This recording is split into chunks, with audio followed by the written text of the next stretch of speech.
Alors, j'enregistre la présentation et je vous présente le calculateur Marathon.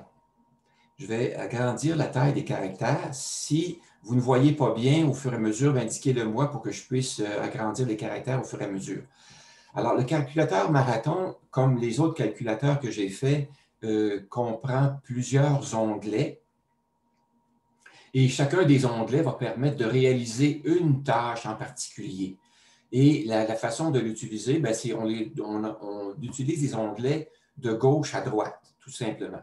Donc, on a un onglet d'introduction, l'onglet scénario de retraite, période de retraite, budget, besoins particuliers, ensuite impôt fédéral et impôt provincial, les biens immobiliers, les placements, le décaissement, la synthèse et les onglets de comparaison. Dans l'onglet Introduction, je vais agrandir les caractères. Les éléments qui sont importants à retenir pour vous dans cet onglet-ci, c'est d'abord qu'il y a la liste des étapes d'utilisation. Alors, pour fin de rappel, chacune des étapes est listée à partir de la ligne 34 avec le nombre d'étapes et l'onglet dans lequel vous pourrez réaliser ces étapes-là. Vous voyez aussi que les premières étapes, jusqu'à l'étape 1 à 5, ce sont les étapes pour lesquelles vous aurez à entrer des données, à faire des choix. Et les étapes à partir de 6 et les suivantes, ce sont des étapes dans lesquelles le calculateur Marathon va calculer des choses pour vous. Vous voyez que dans l'onglet Placement, également, il n'y a pas d'astérix pour indiquer qu'il y a des calculs qui sont faits. Dans l'onglet Placement, vous aurez à paramétrer des éléments de vos placements et les paramètres aussi de décaissement. Donc, vous aurez à inscrire des informations dans l'onglet Placement aussi. Mais le décaissement va être fait de façon automatique. Maintenant, dans le mode d'emploi, alors, le mode d'emploi étant indiqué dans les étapes à suivre, les unes après les autres. Alors, vous pourrez lire ça, mais ça va se faire de gauche à droite tout simplement, dans un ordre logique. La méthode de calcul qui est utilisée par Marathon maintenant, je vous signale seulement que dans cette méthode de calcul-là, il y a plusieurs éléments. Vous voyez, là, il y en a une vingtaine d'éléments qui expliquent la méthode de calcul. Je veux simplement que vous sachiez que les calculs sont faits de deux façons différentes. D'une part, dans les onglets, dans les cellules, il y a parfois, dans certaines cellules, il y a des formules qui sont utilisées. Alors, les personnes qui sont familières avec Excel vont reconnaître les formules, vont être capables de les interpréter, de voir si elles sont cohérentes ou pas, ou s'il y a des erreurs ou pas.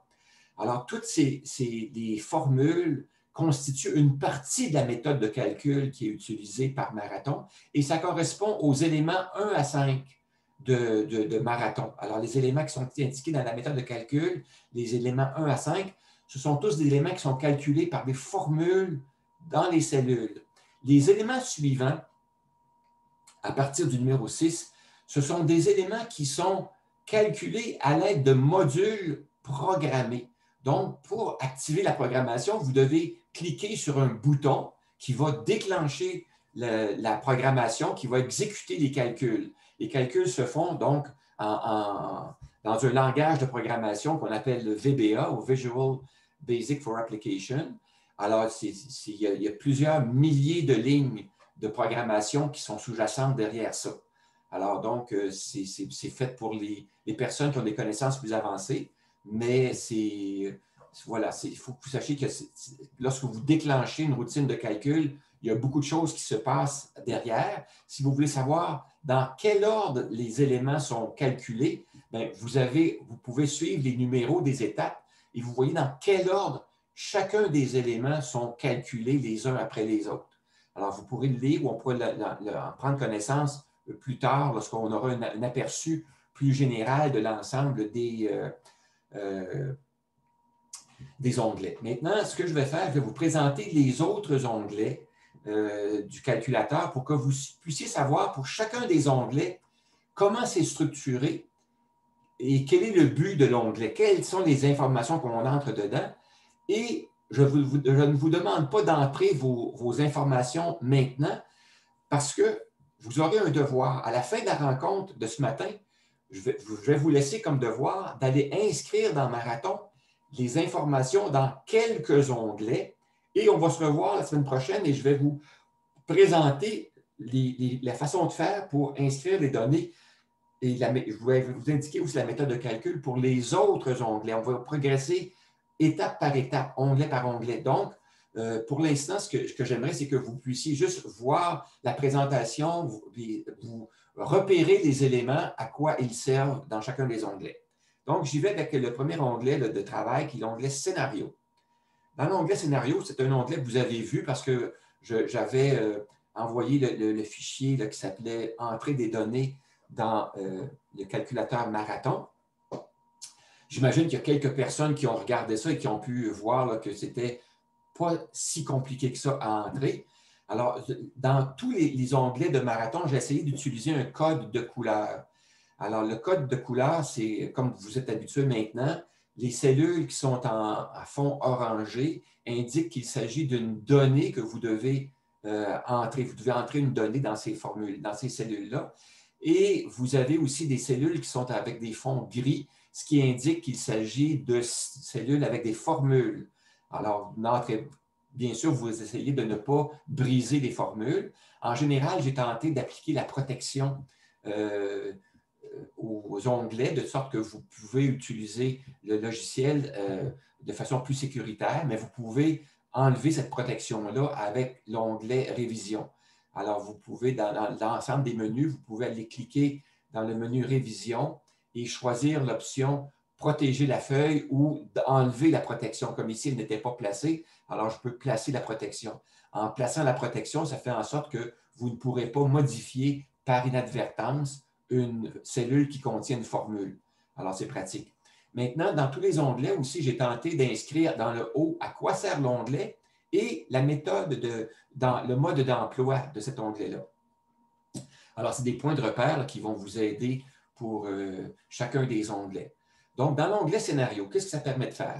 L'onglet Scénario, il permet d'inscrire votre scénario de retraite. Vous avez seulement quelques données à inscrire. Et dans certaines cellules, vous voyez qu'il y a des petits boutons, là, des triangles rouges qui indiquent qu'il y a un commentaire qui vont vous donner aussi des pistes pour vous aider à entrer une donnée qui va être cohérente pour vous.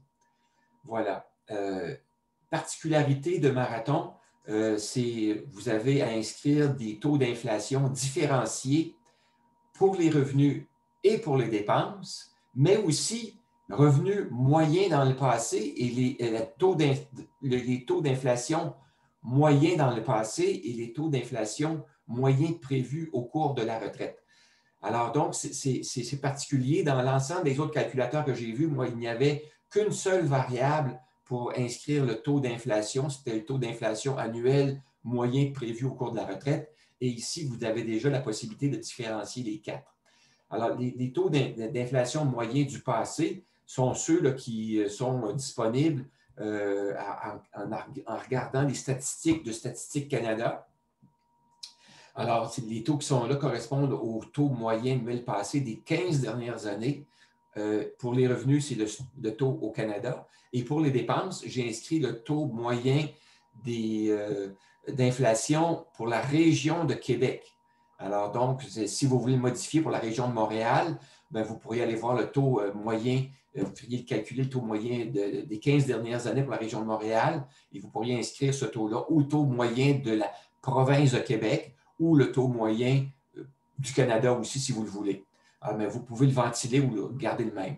Sachez que les planificateurs financiers, lorsqu'ils font une planification financière avec leurs clients, ils utilisent les recommandations de l'IQPF qui prévoit, qui demande ou suggère, recommande d'utiliser un taux de 2 %. Donc, vous pourriez, si vous êtes plus partisan de l'approche de l'IQPF, vous pourriez inscrire 2 % dans chacune des 4 cellules. Alors, voilà pour l'onglet Scénario. Donc, ça fera partie de votre devoir d'aller inscrire l'information dans cet onglet-ci. L'onglet Période. Alors, vous avez déjà vu l'onglet Période dans le calculateur Résido. Alors, c'est la même chose. Il faut qu'il y ait une cohérence entre Résido et Marathon. Donc, idéalement, vous avez les mêmes informations pour vous assurer que il y a une cohérence entre les deux. Alors, dans les deux cas, dans Marathon et dans Résido, les colonnes E à H servent à inscrire vos données à vous pour répartir votre retraite en périodes. Et comme dans Marathon, une période, c'est un regroupement d'années consécutives au cours desquelles il n'y a pas de changement significatif de revenus, de dépenses, ni de lieu de résidence. Les valeurs qui sont inscrites dans cet onglet-ci sont réutilisées dans l'onglet budget. Donc, ce sont des éléments là, qui servent à propulser ou à encadrer la façon dont le budget va être traité par la suite. Lorsque vous avez terminé la préparation des informations dans l'onglet période, vous cliquez sur l'onglet inscrire les périodes dans le budget. En faisant ça, ce qui va se produire, c'est le début des périodes va être noté d'une couleur différente dans l'onglet budget. Je vais aller vous montrer le résultat dans l'onglet budget immédiatement. Alors, Bernard, excuse-moi. En 2013, il me semble que, est-ce que ça se peut-tu dans l'introduction, l'âge était de 57 ans? Là, j'ai vu il est 59 ans, mais il me semble que dans l'introduction, j'ai vu 57 ans. Ça se peut-tu? Dans l'onglet scénario? Ah, OK, c'est le même âge, 59 ans. OK, oui, c'est ça, bon. oui. Bon. Alors, c'est ça. Donc, Robert, tu vas pouvoir inscrire l'âge qui correspond à ta situation à toi. Alors, ne sois pas inquiet pour ça. Moi, j'ai inscrit un âge. Vous savez que les données qui sont là sont des données fictives pour vous, mais qui vous aident à savoir quelle est la plage de valeur et le format qui est attendu dans chacune des cellules. Donc, vous remplacez ces informations-là par les données de votre propre projet à vous. Entendu. Donc, j'allais vous dire, est-ce qu'il y a d'autres questions? Bernard, c'est Normand. Oui, Normand. J'ai une petite question par rapport à ton onglet période. Au fait, tu disais que c'était des années consécutives sans changement significatif de revenus et de type de logement. Là, peux-tu préciser un petit peu les changements significatifs? Qu'est-ce que tu entends par changement? Oui, tout à fait. Un changement significatif, par exemple, ça peut être, mettons, un cas. Je prends un cas au hasard. Mettons le cas de Jean-Pierre. Tout à fait au hasard. Jean-Pierre a des blocs appartements. Alors, Jean-Pierre va avoir des revenus de ses rentes au début de sa retraite et également des revenus de location de ces blocs appartements. Puis à un moment donné, à un certain âge, il va dire « j'ai plus l'énergie qu'il faut pour m'occuper de mes logements, je vends mes logements ». Donc, il va avoir une rupture de période à ce moment-là parce qu'une année, il y a des revenus de logement et l'année suivante, il n'a plus de revenus de location. Donc, l'année suivante, il va démarrer une nouvelle période. Supposons qu'il disait, par exemple, à l'âge de 70 ans, je prévois vendre mes blocs. Donc, il pourrait dire, à l'âge de 70 ans, je débute une nouvelle période. Est-ce que ça va pour ça? Oui, au fait, ce que je comprends, c'est vraiment, le significatif est vraiment assez significatif. C'est vraiment comme une source de revenus qui serait plus nécessairement présente. Ou qui s'ajouterait, par exemple, j'ai acheté une rente viagère qui va commencer à être versée à l'âge de 75 ans. Alors, parfait. Alors, vous pourriez débuter une période à l'âge de 75 ans. Alors, c'est un autre exemple. Oui, Bernard, c'est encore moi, juste pour bien comprendre. Oui. Par exemple, dans ma situation, si par exemple, j'ajoute le revenu de la Régie des rentes du Québec ou de la pension de la vieillesse, est-ce que c'est des périodes distinctes? Oui, tout à fait. Moi, c'est ce que je ferais et c'est ce que j'ai fait d'ailleurs dans ma propre planification. Au moment où je touche une nouvelle rente, je démarre une nouvelle période. C'est bon, merci. Voilà. Et dans le fond, les années consécutives à l'intérieur d'une même période, ce sont des années où la variation est une variation simplement des taux d'inflation, tout simplement, des taux d'augmentation réguliers. Et il faut que vous sachiez aussi que dans Marathon, vous avez un onglet particulier pour inscrire les dépenses particulières que vous aurez à faire certaines années. Comme par exemple, si vous avez prévu faire la rénovation de la toiture de votre maison ou remplacer vos fenêtres de maison à telle année, bien, vous n'êtes pas obligé de changer de période pour ces années-là, parce que dans Marathon, vous pourrez dire, en telle année, je prévois changer mes fenêtres et voici le montant que je prévois pour cette opération-là. Et Marathon va aller l'inclure à la bonne année, au bon moment, dans le bon espace qu'il faut. Alors voilà pour ça. Donc, je voulais vous montrer. Bernard? Oui. J'aurais une question sur les périodes dans l'onglet période. Si on modifie le nombre de périodes, ici, je vois que dans l'exemple fictif qui est devant nous, il y en a 9. Si on le réduit à 5, est-ce qu'automatiquement, ailleurs dans le chiffrier, ça a des répercussions sur la façon dont sont construits les autres onglets? Oui, tout à fait. Alors, mettons que tu dis, par exemple, moi, je n'ai que 5 périodes. Je supprime les données et les formules des autres éléments. Alors, je pourrais supprimer les formules ici, les données, et je pourrais supprimer aussi les formules. Oups, ici, il faut que j'enlève la protection pour supprimer les formules. Alors, j'enlève la protection. Je vais dans l'onglet Révision. Ah, je vois qu'il y a Jeanne qui veut être admise. Je vais admettre Jeanne.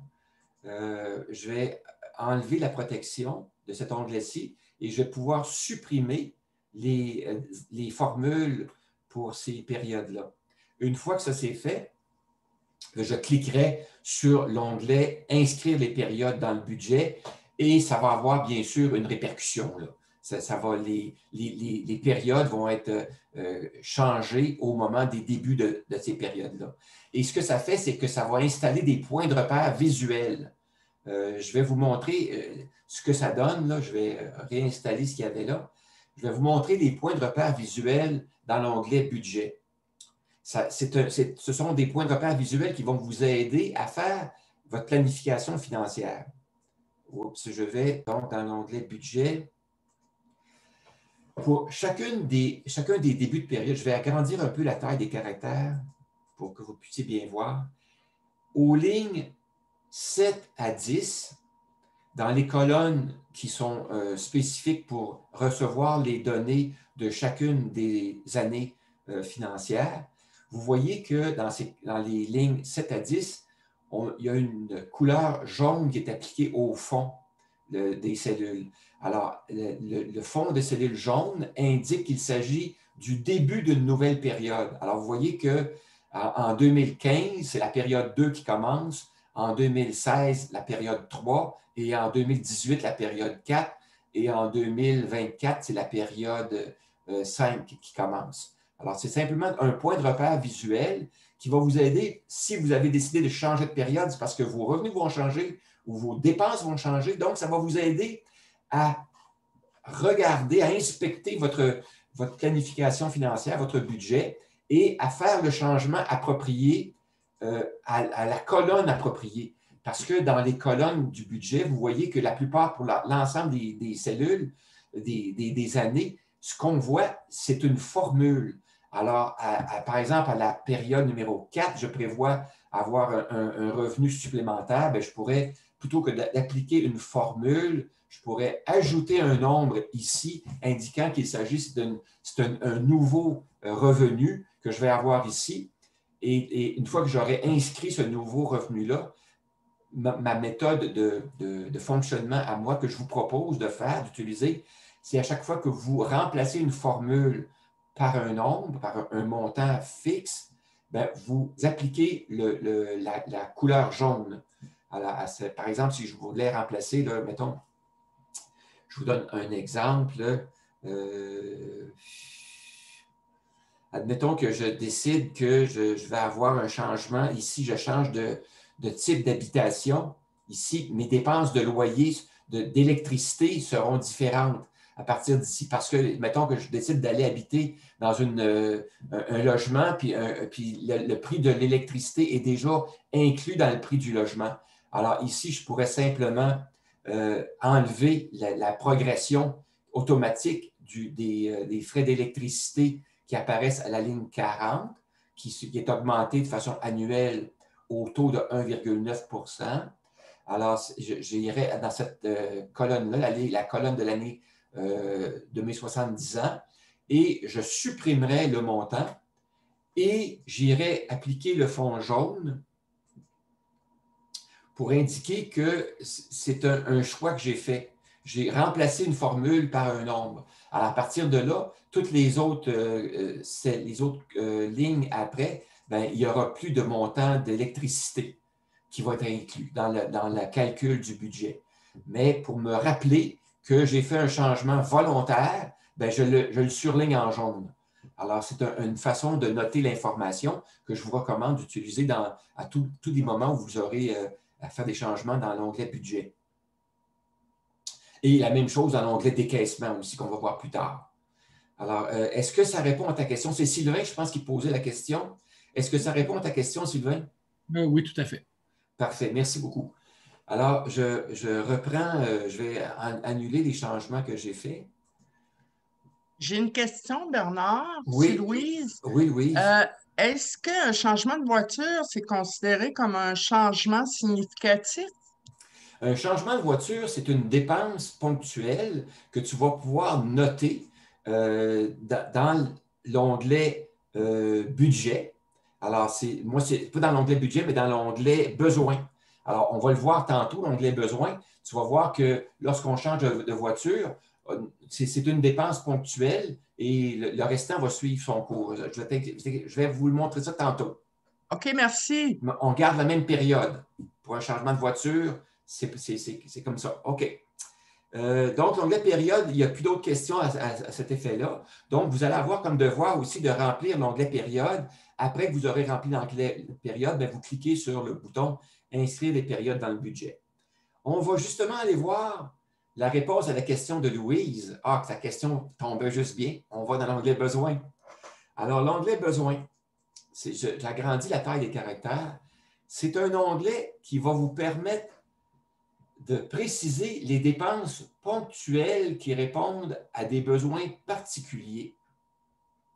Alors, ce que vous avez à faire, c'est que vous avez à inscrire les dépenses particulières, c'est-à-dire les achats importants, dans les colonnes appropriées correspondant aux années où vous les achèterez, où vous prévoyez les acheter. Alors, au besoin, vous pourriez consulter le guide de préparation d'un budget de retraite. J'avais un autre document qui pourrait vous aider à faire des choses, mais vous n'en avez pas besoin ici, donc on pourra enlever cette ligne-là. Et le total des montants inscrits ici, dans cet onglet-ci, ils sont reportés et indexés automatiquement dans l'onglet budget aux lignes 134 et 135. On va voir tout ça tantôt. Alors, il s'agit pour vous de repérer à partir des lignes qui correspondent aux âges et aux années de votre retraite, d'inscrire soit dans les colonnes D et E ou les colonnes F et G, les informations concernant les achats importants que vous allez faire. Alors, vous avez vu que dans les colonnes D et E, on va inscrire l'information concernant les besoins essentiels auxquels on va répondre au cours de notre retraite, et dans la colonne F et G, les besoins optionnels, ce qui est facultatif.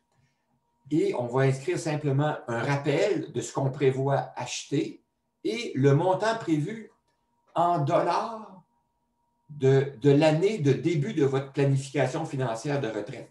Alors, comme dans le cas ici, l'année du début de la planification financière de retraite, c'était 2013. Donc, les montants qui sont inscrits dans l'onglet « Besoins » correspondent aux montants que j'aurais payés en 2013. Alors donc, le chauffe-eau et le nettoyage du drain agricole en 2013, combien ça aurait coûté? Ça aurait coûté 1 000 $ au total. C'est ce que j'ai écrit. La même chose, je prévois faire une rénovation de mon cabanon et de l'abri d'auto. Et le montant que je prévoyais, c'était 2 000 $, et ainsi de suite. Donc, selon les années, vous indiquez les montants au prix que ça doit coûter à ce montant-là. Et vous faites la même chose pour les dépenses optionnelles, comme vous l'avez vu, par exemple, ici, j'ai prévu l'achat d'une thermopompe en 2015. Alors, c'est le montant que ça coûtait à ce moment-là, une thermopompe.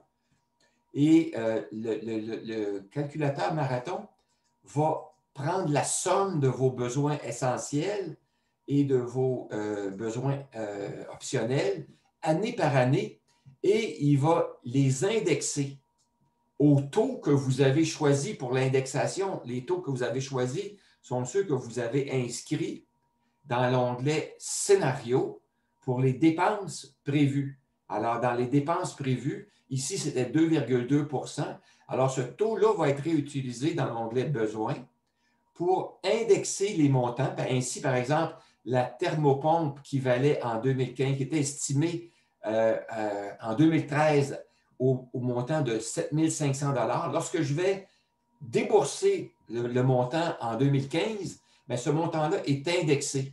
Il va être indexé dans l'onglet budget à 7 834. Donc, on a la ventilation essentielle optionnelle et on a le montant d'indexation qui est indiqué aussi dans les autres colonnes.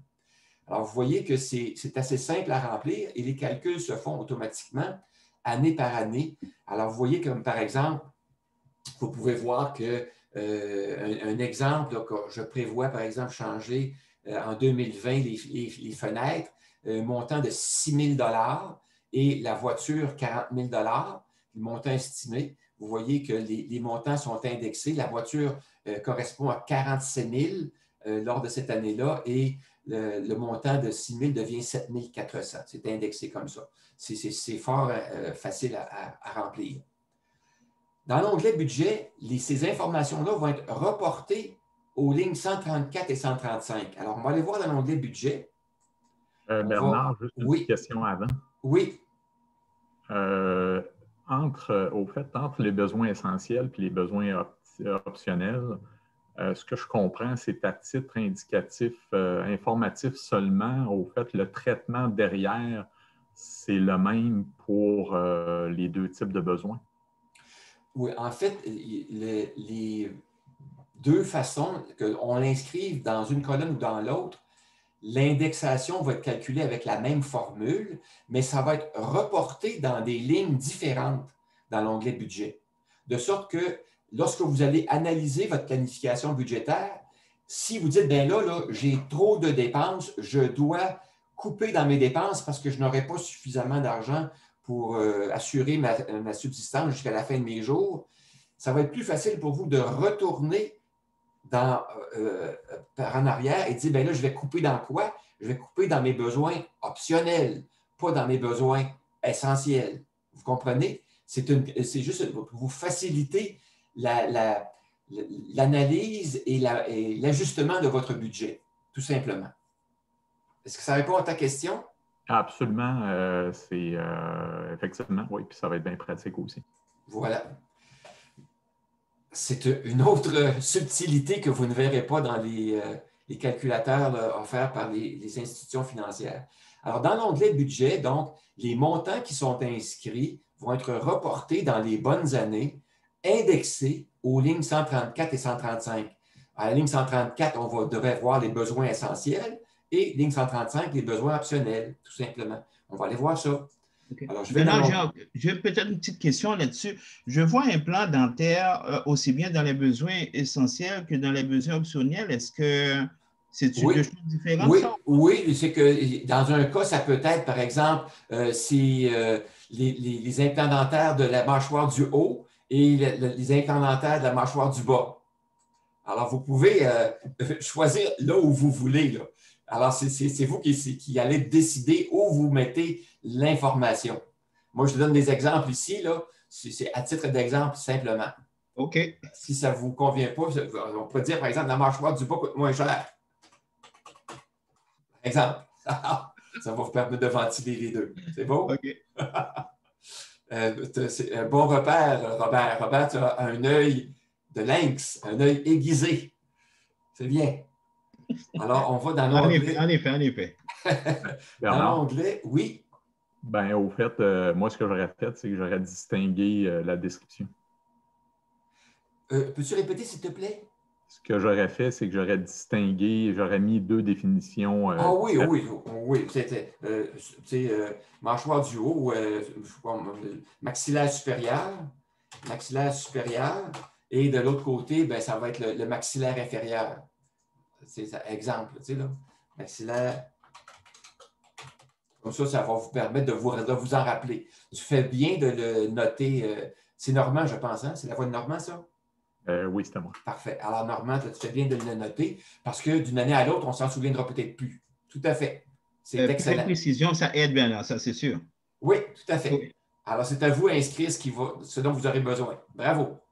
Et vous êtes dans le mille, messieurs. Vous comprenez très, très bien la mécanique. Bravo. Alors, dans l'onglet budget, je vous disais qu'aux lignes 134 et 135, on devrait revoir l'information reportée automatiquement. Alors, lignes 134 et 135, qu'est-ce que je vois?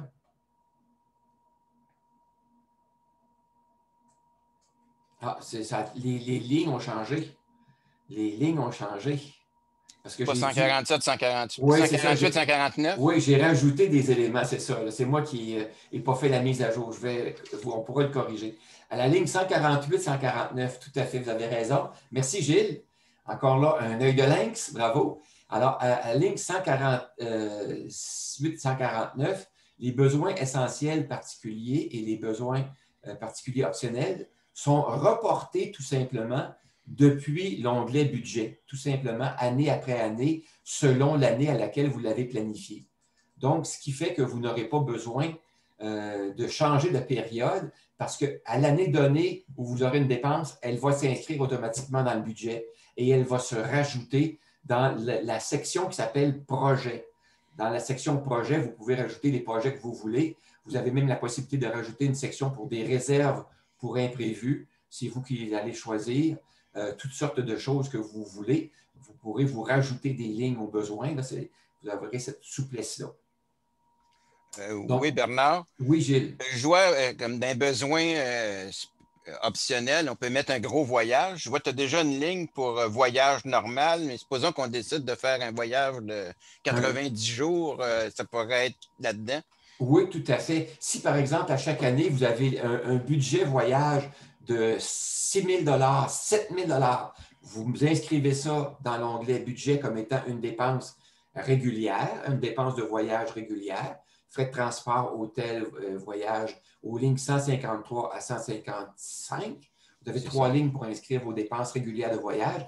Mais, comme tu le dis si bien, Gilles, si une année, vous décidez de faire un immense voyage, bien là, vous pourriez projeter un voyage particulier à telle année, faire un voyage particulier avec un montant réservé qui va apparaître à ce moment-là à la ligne 149. OK, merci.